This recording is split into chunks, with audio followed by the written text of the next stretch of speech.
Précédemment, nous avons vu comment créer des utilisateurs. Il serait intéressant de savoir si l'utilisateur a été bien créé ou pas. Pour ça, nous allons nous rendre dans notre modèle de base. Nous allons cliquer sur UI Elements, ensuite Modals. Modals and Alerts.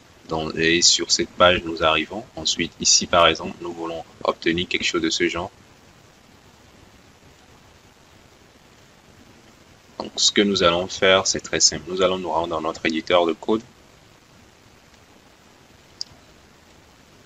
Ensuite, nous allons ouvrir notre fichier modals.html, celui que nous venons tout juste de voir.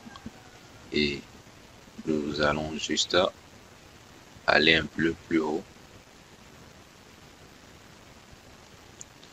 Nous avons à copier cette partie qui inclut notre plugin à JavaScript, toaster.min.js, et on retourne au niveau de notre script ici et on colle ça. Moi, je vais essayer de l'arranger en même temps. C'est bon. C'est le script, j'ai collé le script, j'ai juste changé.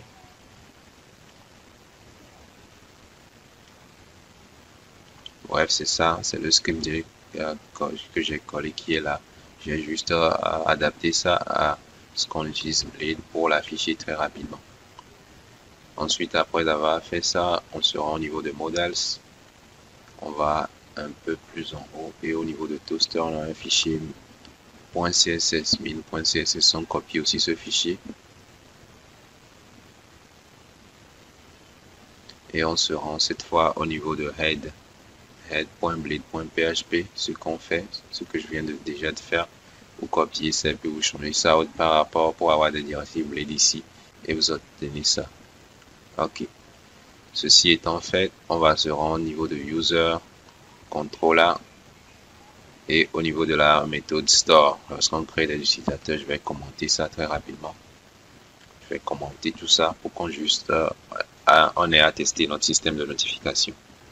Ici, j'avais écrit redirect, return view et autres. Ce qu'on va faire, on va lui permettre de créer en même temps une variable de session. Donc, je vais commenter ceci. Et à la place, je vais dire return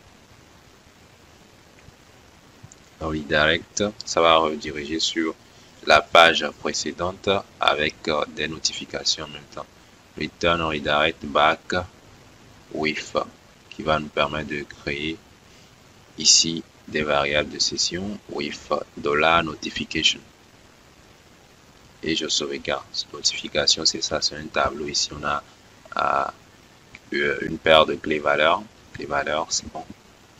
Et ce qu'on va faire, on va retourner au niveau de script. Au niveau de script, on avait ceci que je disais ici. On a dit ici, vous trouvez une variable de session message, alors exécuter ce code. Ici, on va créer une variable en JavaScript. On va lui affecter, on va lui donner la valeur de la variable de session alert type qui a à ce niveau, alert type. Donc, on est en train de lui dire, si tu vois que la variable de session alerte type existe, il faut affecter sa valeur à type. Sinon, il faut retourner info. Et ici, on dit si c'est info, il faut afficher le message.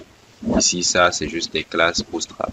Ici, info, on connaît sa couleur bleu, vert ici, jaune et ici, rouge. Ok. On va retourner au niveau de notre navigateur, tester ça rapidement. Maintenant, vous pouvez réactualiser la page.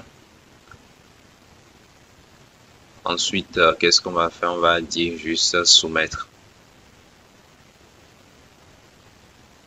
Et vous pouvez le voir, on a notre notification qui est là. On va retourner dans notre éditeur.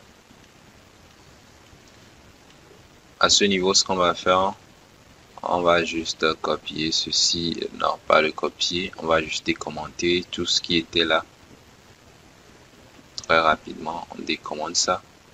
Et là, on retourne dans notre navigateur pour essayer si tout est fonctionnel. Je réactualise très rapidement la page. Ensuite, vous verrez que lorsqu'on appuiera sur soumettre, ça ne va pas marcher. Il y aura des règles de validation qui vont s'appliquer très rapidement ici. Ce qu'on va faire, c'est remplir ça très rapidement. Et je fais soumettre.